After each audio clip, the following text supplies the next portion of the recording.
મિત્રો, આ પ્રકારના પ્રશ્નો નીટજીમાં વધારે પૂછાય છે, એટલે ઘણ અવસ્થા એ પ્રકરણમાં 7મો ભાગ ઇમ્પોર્ટન્ટ છે. અગાઉનો મેં તમને 6ઠ્ઠો ભાગ સમજાયો, એ પણ અગત્યનો હતો. હવે અહીંયા તમને જી નીટમાં આવા પ્રશ્નો વધારે પૂછાય છે, તો તમારે આ યાદ રાખવું પડે કે આદિમ કોષ એફસીસી કે બીસીસી કે સીસીપી એની જે ધાર અને ત્રિજ્યા વચ્ચેનો સંબંધ તમારા યાદ રાખવો પડે. આ તો સરળ છે. તો આ બે જો તમે યાદ રાખો તો તમને આવા ઘણા પ્રશ્નોના જવાબો સરળતાથી આવડે. અને આ સંબંધ આપણે ક્લોઝપેક રચના જ્યારે પ્રશ્નની ચર્ચા કરી હતી ત્યારે પણ આ જ સંબંધ આપણે મેળવ્યો હતો. એ વખતે પણ મેં કીધું હતું કે આ તમારો સંબંધ ધાર અને ત્રિજ્યા વચ્ચે તમારે યાદ રાખવો પડશે મિત્રો. એટલે એના આધારે પ્રશ્નો છે.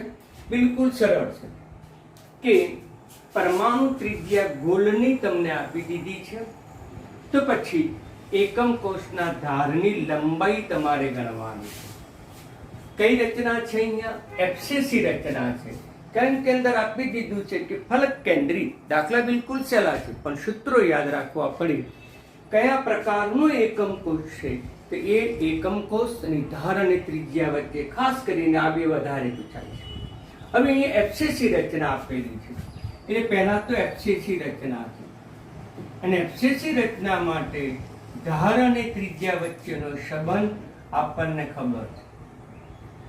તો મિત્રો, √2 ની કિંમત 1.41 છે. મિત્રો, 1.414 છે. 1.414. ત્રિજ્યાની કિંમત તમને આપી જ દીધી છે 0.114. તો આનો તમે જો ગુણાકાર કરો તો તમને 0.407. અહીંયા એકમ નેનોમીટર છે, તો આપણો જવાબ નેનોમીટરમાં આવે. પણ આ જવાબ આપણને વિકલ્પોમાં આપેલો છે તો કે ના, 0.407 આપેલો નથી, તો પછી કોઈ બીજા વિકલ્પોમાં હોવો જોઈએ. તો મિત્રો આપણે એને શેમાં ફેરવીશું? તો મિત્રો આપણે સેન્ટીમીટરમાં આપણે ફેરવી શકીએ. આપણને ખબર છે કે 1 નેનોમીટર = 10⁻⁻⁷ એટલે 0.407 10⁻⁷ સેન્ટીમીટર. એટલે મિત્રો આપણો જવાબ આ પણ હોઈ શકે. ઓકે, એટલે બી જવાબ આવે. હવે નક્કી કરીએ કે સી જવાબ છે કે નહીં. તો પછી આપણને ખબર છે 4.07 × 10⁻⁸ સેન્ટીમીટર. મિત્રો, સી પણ જવાબ છે. હવે બી જવાબ છે કે કેમ? તો સેન્ટીમીટરને મીટરમાં રૂપાંતર કરો તો 4.07 × 10⁻⁻10 મીટર પણ આવે. તો મિત્રો, આ વિકલ્પમાં 3 એ 3 જવાબો આવશે. તો પછી ધારની લંબાઈ તમે ગણો તો પછી આ પણ જવાબ આવે. મિત્રો, આ 4 માંથી જવાબ આવે. 4 એ 4 માંથી 3 વિકલ્પો આપેલા છે, એટલે ધારની લંબાઈ ગણવાની પૂછે તો આ વિકલ્પમાં બી પણ આવશે, સી પણ આવશે અને મિત્રો ડી પણ આવશે. બરાબર તમે ધ્યાનમાં રાખજો. હવે પ્રશ્ન લઈએ બીજો. પ્રશ્ન બીજો. તો આ વિકલ્પોમાં અથવા આ પ્રકારના પ્રશ્નોમાં 4 વિકલ્પો આવી શકે મિત્રો, એટલે બરાબર ધ્યાનમાં રાખજો. ના, પણ આ ના આવે, કારણ કે આ તો મીટરમાં છે. મિત્રો મીટરમાં છે એટલે નહીં આવે. ફક્ત 2 જવાબ જ હતા. એક જવાબ બી હતો, એક જવાબ ડી હતો. તો બી પણ આવી શકે મિત્રો, અને ડી પણ જવાબ આવી શકે. આમ બરાબર તમે ધ્યાનમાં રાખજો. તો 2 જવાબ આવ્યા ને, બી પણ આવ્યા, ડી પણ આવ્યા. જો સેન્ટીમીટરમાં હોત તો આવે, પણ સેન્ટીમીટરમાં નથી, અને સેન્ટીમીટરમાં હોય તો આ જવાબ હોવો. આ પણ સાચો જવાબ, આ પણ સાચો, આ પણ. આ 4 માંથી જે જવાબ સાચો હોય હોઈ શકે, પરંતુ અહીંયા આપણને 2 જવાબો પ્રાપ્ત થયા છે. બી પણ પ્રાપ્ત થયો છે અને મિત્રો ડી પણ જવાબ આપણને પ્રાપ્ત થયો છે. ઓકે, હવે લઈએ આપણે બીજો દાખલો. બિલકુલ સહેલા છે દાખલા.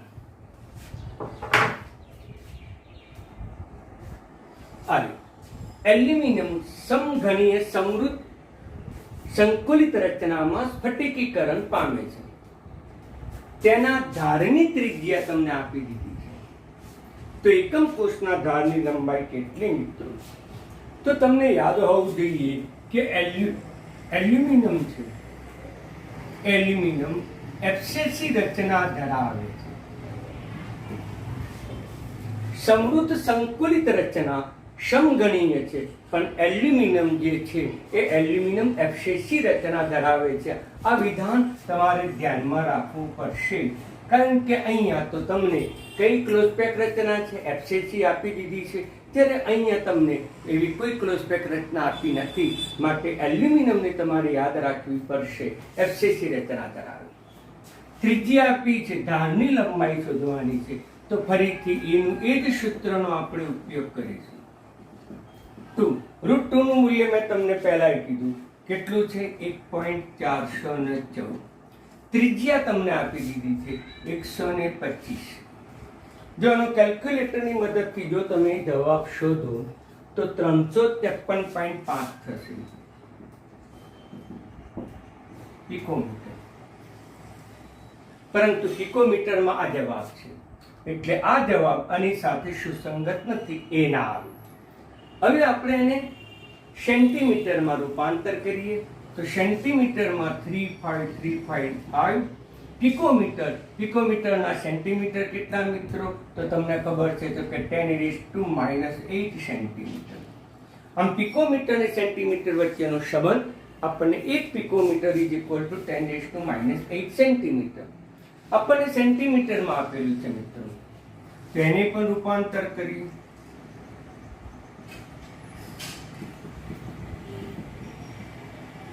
આ જવાબ આવ્યો. તો પછી મિત્રો આપણો આ જવાબ આવશે. મીટરમાં રૂપાંતર કરીએ તો મીટરમાં 10⁻10 ન હોઈ શકે, સેન્ટીમીટરમાં આ પણ ન હોઈ શકે. માટે મિત્રો આનો જે જવાબ આવશે, આન્સર, એ કયો આવશે? બી આવશે. બિલકુલ સરળ છે, પરંતુ એકમો વિવિધ રીતે આપેલા છે. સેન્ટીમીટરમાં આપ્યા છે, મીટરમાં આપ્યા છે, પિકોમીટરમાં. તો કયો સાચો જવાબ છે? તો આપણે મેળવેલા જવાબ સાથે આપેલા વિકલ્પોની તુલના કરવાની. કયો સુસંગત છે? તો આપણને આ સુસંગત છે, કિંમત આ જવાબ છે, તો આ સુસંગત નથી. એને સેન્ટીમીટરમાં રૂપાંતર કર્યું તો સેન્ટીમીટરમાં આ જવાબ આવે, જે આવે જ છે. મીટરમાં તો 10⁻10 સેન્ટીમીટર હોય તો મીટર હોઈ શકે નહીં, એટલે આ જવાબ ન હોઈ શકે. એ જ રીતે સેન્ટીમીટર આ પણ જવાબ ન હોઈ શકે, તો માત્ર જવાબ આવશે બી મિત્રો. તો આમ એનો જવાબ આવશે બી. હવે એ જ પ્રકારે આપણે ત્રીજો જવાબ લઈએ, ત્રીજો દાખલો. Example number 3. કોપર એફસીસી ના એકમ કોષની ધારની લંબાઈ આપી દીધી છે. ધારની જે લંબાઈ છે 361 પિકોમીટર છે.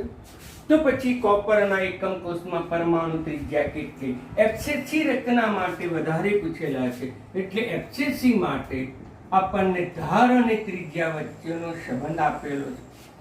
પરંતુ આ દાખલામાં ધારની લંબાઈ આપી છે. શોધવાની શું છે મિત્રો? તો કે ત્રિજ્યા શોધવાની છે. તો r = a2√2. મિત્રો તમે a ની કિંમત, ધારની લંબાઈ મૂકી દો. √2 ની કિંમત 1.414. તમે કેલ્ક્યુલેટરની મદદથી જો એની કિંમત શોધશો 127.63 આવશે. આનો એકમ હતો પિકોમીટર, તો આનો એકમ પણ પિકોમીટર. વિચાર. તો પછી આ જવાબ આવ્યો. આની સાથે આ સુસંગત છે તો કે છે, માટે આન્સર આવશે એ. સેન્ટીમીટરમાં જો ફેરવવું હોય તો સેન્ટીમીટરમાં કેટલા થશે મિત્રો? તો પછી સેન્ટીમીટર આટલા આપ્યા છે, જે હોઈ શકે નહીં, કારણ કે પિકોમીટરના સેન્ટીમીટરમાં રૂપાંતર કરવું હોય તો 10⁻⁻8 સેન્ટીમીટર. આમ 10⁻⁸ સેન્ટીમીટર, પરંતુ અહીંયા દશાંશનું સ્થાન ભિન્ન સ્થાને છે, એટલે આ જવાબ હોઈ શકે. એ જ રીતે -8 સેન્ટીમીટર. આ 10⁻10 છે. એટલે આ પણ મિત્રો શક્ય હોઈ શકે નહીં. આ જવાબ જ હોવો, પણ એની સાથે સુસંગત નથી. મીટર તમે લો તો 763 × 10⁻10 મીટર. મિત્રો તો પછી આ જ હોવો જોઈએ, તો આ નથી. એમાં દશાંશ ચિહ્નનું સ્થાન ફેરફાર કરો તો પણ ડી જવાબ આવી શકે નહીં. એટલે આપણો જે આન્સર છે એ જ આવશે. આમ મિત્રો બરાબર કાળજી રાખજો, જેથી બધા જવાબોની શક્યતા આપણે વિચારવી પડે અને બધા જવાબો પૈકી કયો જવાબ આવે તો આ દાખલામાં એ જવાબ આવશે એ બરાબર ધ્યાનમાં રાખજો. હવે દાખલો ચોથો જોઈએ. ચોથો દાખલો, એક્ઝામ્પલ નંબર 4. લિથિયમ બીસીસી રચના ધરાવે છે. એકમ કોષના ધારની લંબાઈ તમને આપી દીધી છે, 351 પિકોમીટર છે. તો તે ત્રિજ્યા શોધવાની છે. મિત્રો અહીંયા બીસીસી છે અને બીસીસી માટે તમને ધાર અને ત્રિજ્યા વચ્ચેનો સંબંધ ખબર. એ એટલે ધાર અને ત્રિજ્યા એટલે r, એટલે 4√3r. આ જે સંબંધ છે મેં અગાઉ થિયરીમાં સાબિત પણ કરેલો છે. બીસીસીની ક્લોઝ પેક રચના, સંકુલિત સમૃદ્ધ રચના જ્યારે આપણે સાબિત કરી હતી ત્યારે આ થિયરીમાં આ સંબંધ આપણે પ્રાપ્ત કર્યો હતો અને ત્યાર પછી જ આપણે ક્લોઝ પેક રચનાના સૂત્રમાં આપણે મૂકતા હતા.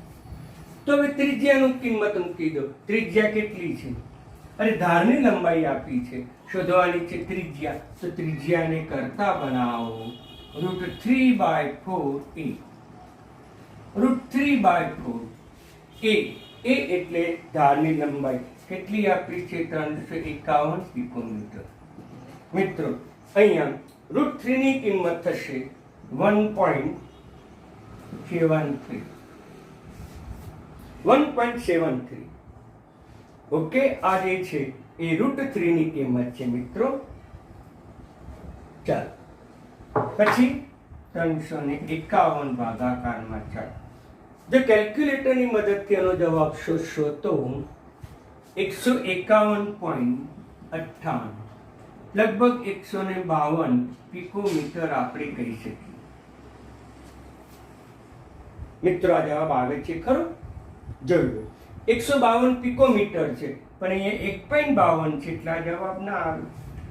તો પછી પિકોમીટરને આપણે શેમાં ફેરવવું પડે? સેન્ટીમીટરમાં ફેરવવું પડે. મિત્રો તો આપણને ખબર છે 1.52.98 ગુણાકારમાં 10⁻8 સેન્ટીમીટર.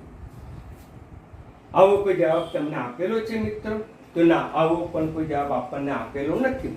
એટલે 1.52 × 10⁻8 સેન્ટીમીટર આપણને આવો કોઈ જવાબ આપણને આપ્યો છે? તો કે ના, તો કે બી પણ નથી. ઓકે, હવે આપણે ચર્ચા કરી આગળ. તો બીજો કયો જવાબ હોઈ શકે?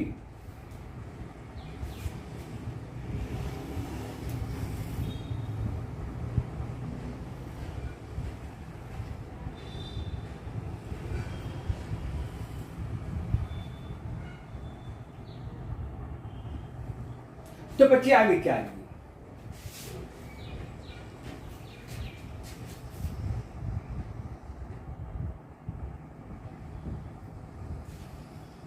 મિત્રો કેટલા થશે?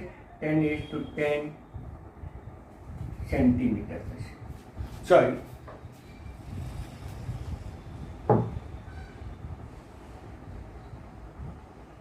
બે દશાંશ ચિહ્ન કાપ્યા એટલે 10⁻10 સેન્ટીમીટર. આવો પણ કોઈ જવાબ તમને આપ્યો નથી. ઓકે, તો આમાં મિત્રો આપણા જે વિકલ્પો છે એ વિકલ્પો અનુસાર કયો જવાબ આવે? તો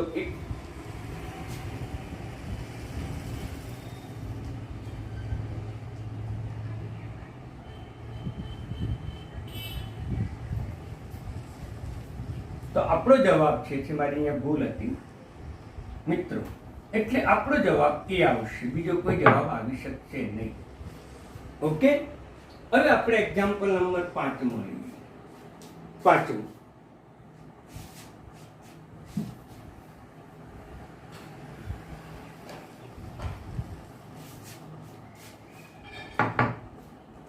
સ્ફટિક એબીની રચના બીસીસી છે. તેમાં એકમ કોષની ધારની લંબાઈ 387 પિકોમીટર છે. બે વિરુદ્ધ વીજભાર ધરાવતા આયનો વચ્ચેનું અંતર શોધવાનું છે. બીસીસી પ્રકારની રચના માટે તમને ખબર છે ધાર અને ત્રિજ્યા. તો આપણને બીસીસી ની અંદર ધાર અને ત્રિજ્યા વચ્ચેનો સંબંધ ખબર છે.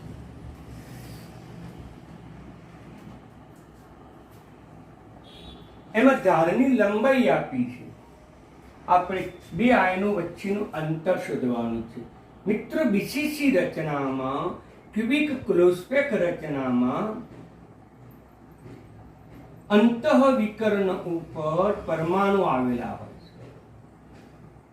અંતઃવિકર્ણ પરના પરમાણુ આવે. આમ બે વિરુદ્ધ વીજભાર હોય, આ ઋણ વીજભારિત હોય તો આ ધન વીજભારિત હોય. આમ બે વિરુદ્ધ વીજભાર વચ્ચેનું આપણે અંતર શોધવાનું છે મિત્રો. તો અહીંયા આપણે એક પરમાણુ એ લઈશું, બીજો પરમાણુ બી લઈશું. તો એ બી વચ્ચેનું આપણે અંતર શોધવાનું છે. તો આપણને મિત્રો ખબર છે કે એબી વચ્ચેનું અંતર આ પણ ત્રિજ્યા r બતાવે, આ પણ ત્રિજ્યા r બતાવે, એટલે 2r જેટલું થાય. તો જો એબી વચ્ચેનું અંતર શોધવું હોય તો ત્રિજ્યા r નું કિંમત શોધવી પડે. આમાં ત્રિજ્યા r ને કરતા બનાવવો પડે.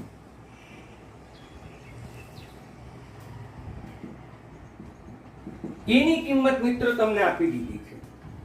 ધારની લંબાઈ 387 પિકોમીટર આપી દીધી છે. આનો જો તમે ઉકેલ મેળવશો, મેં સીધો ઉકેલ પ્રાપ્ત કરેલો છે અને એનો સીધો જે ઉકેલ આવશે આપણને 166.2 પિકોમીટર. કેલ્ક્યુલેટરની મદદથી શોધેલું છે. એટલે 166.2 પિકોમીટર. પરંતુ આ તો ત્રિજ્યાનું મૂલ્ય છે. પરંતુ બે વિરુદ્ધ વીજભાર ધરાવતા આયનો વચ્ચેનું અંતર લેવું હોય, એક આ ઋણ વીજભાર હતો ધન, એનું કેન્દ્ર આ ખૂણો હતો, જ્યારે આનું કેન્દ્ર એ અંતઃવિકર્ણની ધાર હતી. માટે 2r જેટલું થશે. 2 166.2 એટલે 4 12 2 આટલા પિકોમીટર થાય. આવો જવાબ કોઈ આપેલો છે મિત્રો? તો 232. અહીંયા મારો ગુણાકારમાં ભૂલ છે મિત્રો. બરાબર, આટલો જવાબ આવે. 332.4 એટલે મિત્રો જવાબ આવશે. એટલે આનો જે જવાબ આવશે આન્સર. એટલે મિત્રો બિલકુલ સરળ દાખલા છે અને સરળ દાખલા છે, પણ તમારે આ સૂત્ર યાદ રાખવા પડે. અને આ સૂત્ર જો તમે યાદ રાખશો, કિંમત મૂકી દો. આ બે જ અગત્યના, આ તો યાદ રહેવું છે. આ બે અગત્યના આ યાદ રાખો તો આવા તમને ગમે તે પ્રકારના એમસીક્યુ હોય તો તમને સરળતાથી આવડે મિત્રો. બરાબર. પરંતુ કયા વિકલ્પો છે જરા તમે નેનોમીટર, સેન્ટીમીટર, મીટર, પિકોમીટર એના કન્વર્ઝનમાં પણ થોડું ધ્યાનમાં રાખજો. નહીંતર પછી આમાં ક્યાંક જવાબો આપણા ખોટા પડવાની સંભાવના વધારે રહેલી છે. એટલા માટે ગણતરીમાં થોડી કાળજી રાખજો મિત્રો.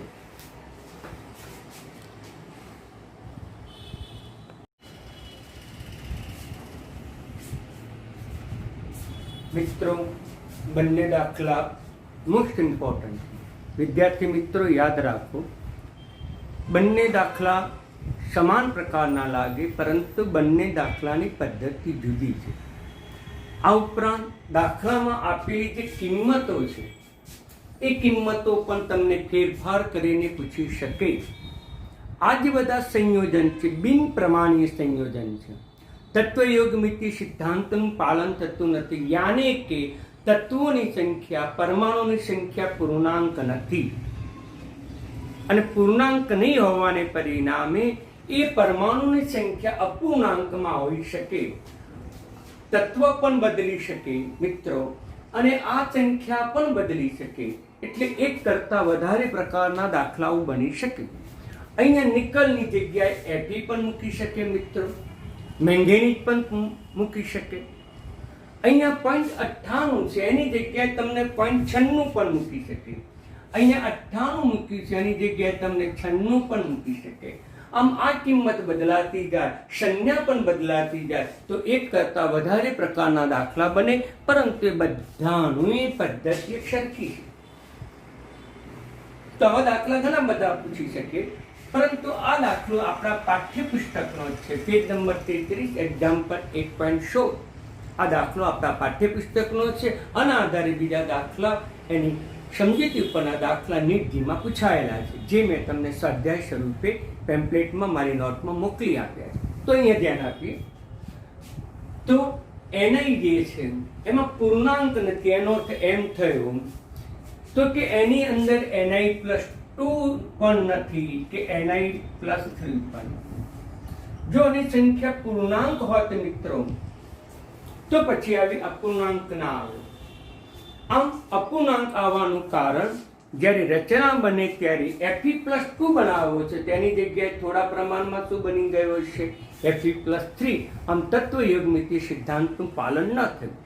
જ્યારે fe+2 બનાવવો હોય ત્યારે fe+3 પણ બની જાય. એવા દાખલાઓ છે, અભ્યાસ કરજો મિત્રો. તો અહીંયા ni+2 અને ni+3 હશે. તો આપણે ધારી લઈએ કે ni+2 ની સંખ્યા x લીધી, તો પછી ni+3 કેટલો હશે? બાકીનો ni+3 હશે.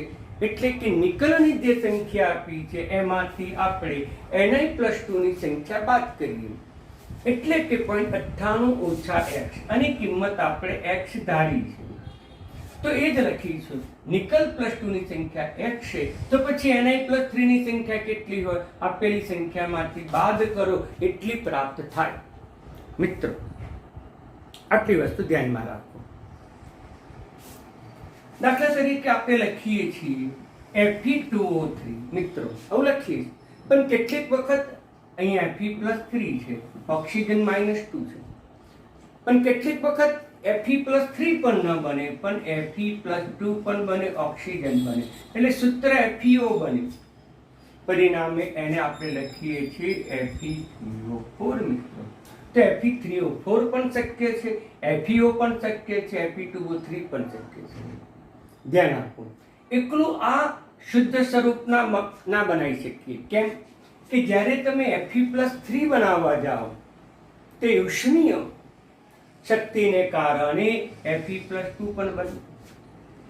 જો તમે Fe+2 બનાવવા જાઓ, યાની કે 2 ઇલેક્ટ્રોન ગુમાવવા જાઓ Fe માંથી, તો 3 પણ ગુમાવી દે, તો પછી આ પણ બને. એટલે જ્યારે પણ Fe2O3 બનાવો છો ત્યારે થોડા પ્રમાણમાં Fe+2 ની અશુદ્ધિ ઉમેરે. એ જ પ્રમાણે જ્યારે તમે FeO એટલે કે Fe+2 બનાવવા જાઓ ત્યારે પણ Fe+3 ની અશુદ્ધિ ઉમેરી જાય છે.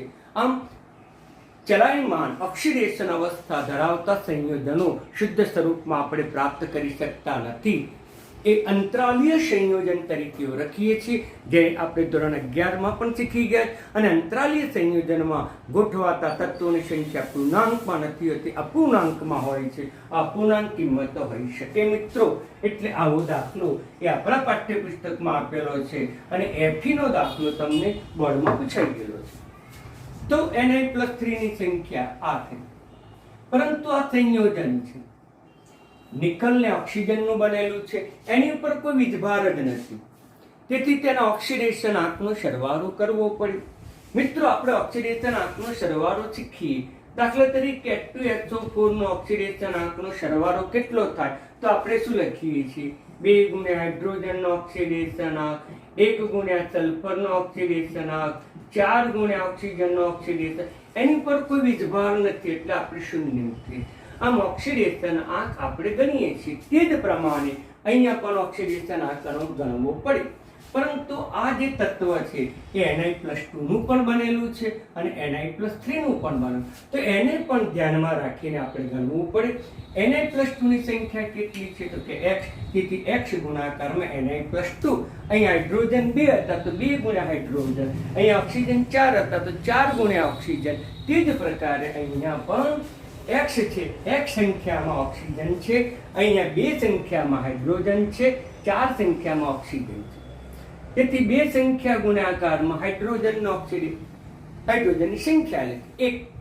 એ જ પ્રમાણે અહીંયા x સંખ્યામાં નિકલ +2 છે, x ગુણાકારમાં ni+2.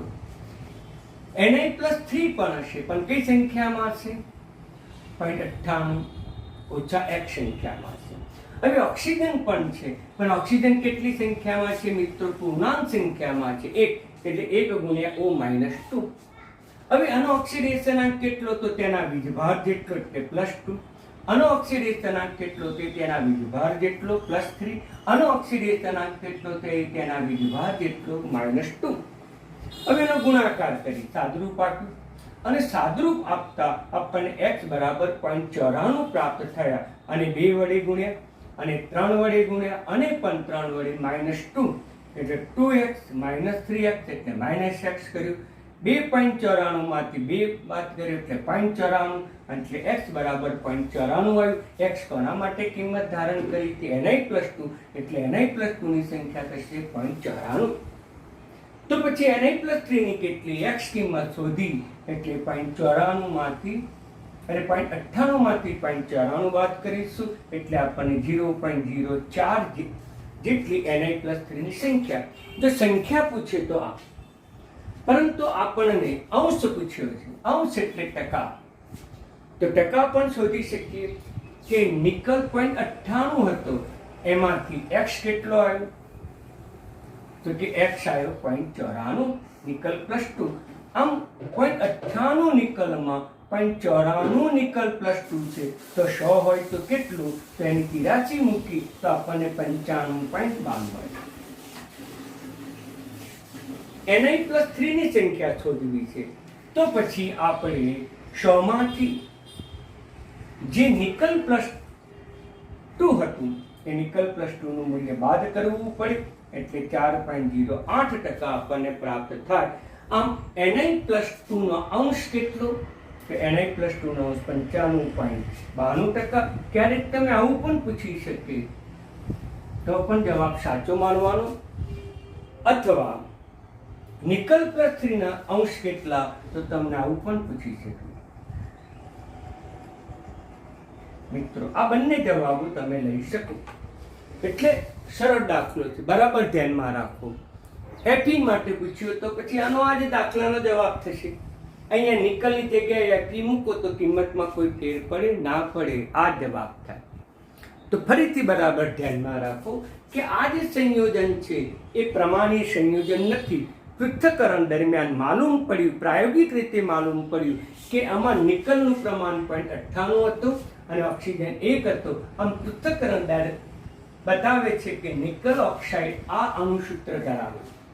એનો અર્થ એમ થયો કે જ્યારે નિકલ બનાવતા હતા, ઓક્સાઇડ બનાવતા હતા એના, ત્યારે કેટલાક નિકલનું ni+2 માં રૂપાંતર થઈ ગયું, અને કેટલાક નિકલનું ni+3 માં રૂપાંતર થયું. આમ ચલાયમાન ઓક્સિડેશન અવસ્થા હોવાથી, પાસની ઓક્સિડેશન અવસ્થા હોવાથી Fe+2 પણ બન્યો, Fe+3 પણ બન્યો. પણ એનો અંશ કેટલો? કારણ કે આપણને Fe+2 Fe+3 નો જ અંશ આપ્યો છે. મારી ભૂલ થઈ, નિકલ +2 અને નિકલ +3 આપ્યું છે. આમ જ્યારે નિકલનું સંયોજન ઓક્સાઇડ બનાવ્યું ત્યારે નિકલ +2 પણ બન્યો હશે, નિકલ +3 પણ બન્યો હશે, માટેની અપૂર્ણાંક સંખ્યા આવી. તો પછી નિકલ +2 ની સંખ્યા કેટલી? તો ધારી લીધી x. તો પછી ni+3 ની સંખ્યા કેટલી? તો આમ આપેલી કિંમતમાંથી x બાદ કર્યો. આનો ઓક્સિડેશન આંકનો સરવાળો 0 થાય, તો ઓક્સિડેશન આંકનો સરવાળો 0 મૂક્યો, અને એમાં નિકલ +2 ની સંખ્યા પણ મૂકી, ni+3 ની સંખ્યા પણ મૂકી, અને એના આધારે ઓક્સિડેશન આંક જે રીતે આપણે સાદી પરિભાષામાં ગણીએ છીએ તે જ રીતે એનો ઓક્સિડેશન આંક ગણવો પડ્યો. અજ્ઞાત કિંમત x છે, x ની કિંમત આપણને પ્રાપ્ત થઈ.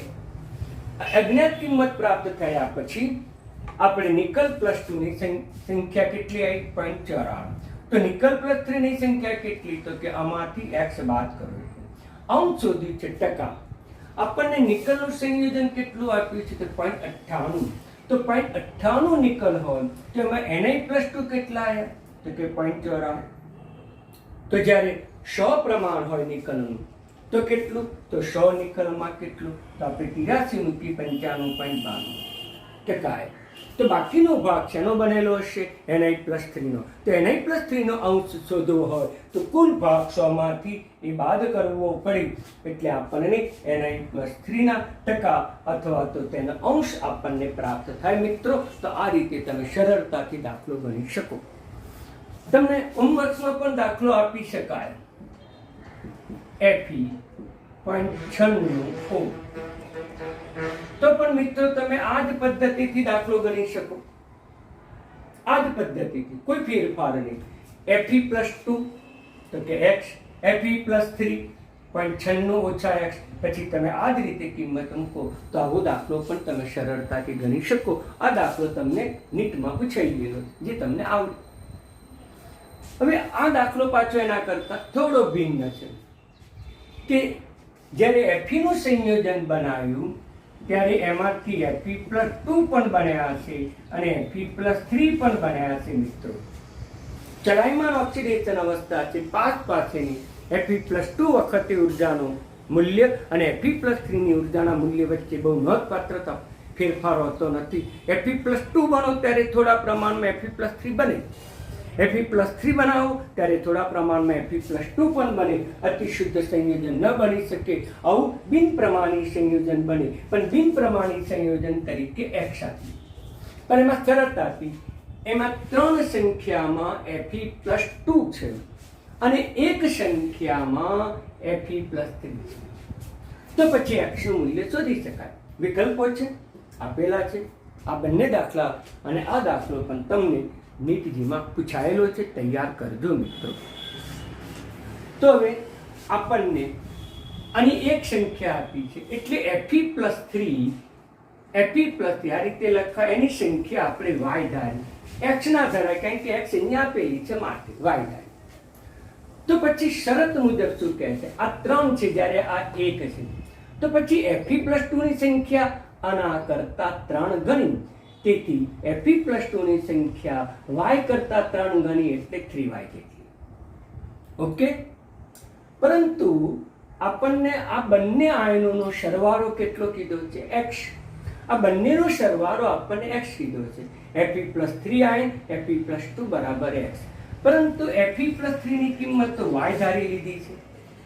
Fe+2 ની કિંમત આવી ગઈ 3y આવી અને એને કારણે આપણને આ પરિણામ પ્રાપ્ત થયું.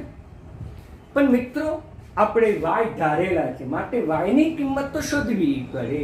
અહીંયા x ધાર્યા છે તો x ની કિંમત પણ શોધી. અહીંયા y ધાર્યા તો y ની કિંમત શોધવી પડે. x ધારવા માટે ઓક્સિડેશન આંકનો સરવાળો લીધો. અહીંયા y ની કિંમત શોધવા માટે ઓક્સિડેશન આંકનો સરવાળો. અહીંયા x શોધવા માટે ઓક્સિડેશન આંકનો સરવાળો. y ધાર્યા છે y શોધવા માટે ઓક્સિડેશન આંકનો સરવાળો. અહીંયા Fe+2 પણ છે પણ Fe+2 ની સંખ્યા કેટલી હતી? 3y. Fe+3 પણ છે. Fe+3 ની સંખ્યા કેટલી છે? y. એટલે ગુણાકાર કર્યો. જેવી રીતે હાઇડ્રોજનની સંખ્યા 2 વડે ગુણ્યા ઓક્સિજન